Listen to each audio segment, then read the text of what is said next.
Pour le repas de ce soir, je vous montre le meilleur accompagnement pour accompagner vos viandes. Moi j'ai accompagné ça d'un steak, je vous montre comment j'ai fait. Par ici, dans un plat qui va au four, j'ai mis un oignon et un poivron que j'ai coupé en lamelles, donc j'ai mis la moitié. Par ici, dans un plat qui va au four, j'ai mis un poivron et un oignon entier que j'ai coupé en lamelles. Pour les pommes de terre, je vais prendre des pommes de terre grenées, donc je vais les couper en 4.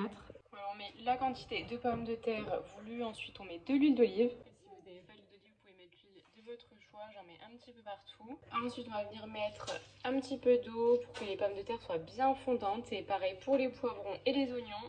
Au niveau des épices, donc j'ai mis sel, poivre, coriandre moulu, piment de Cayenne, ail semoule, cumin et curcuma.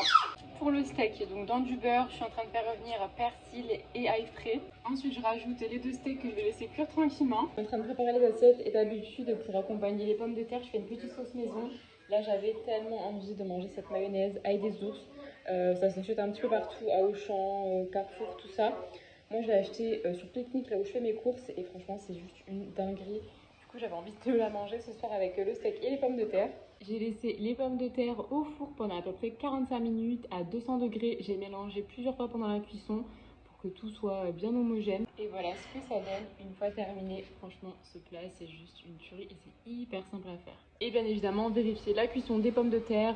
S'il y a besoin de plus de cuisson, vous pouvez laisser plus longtemps.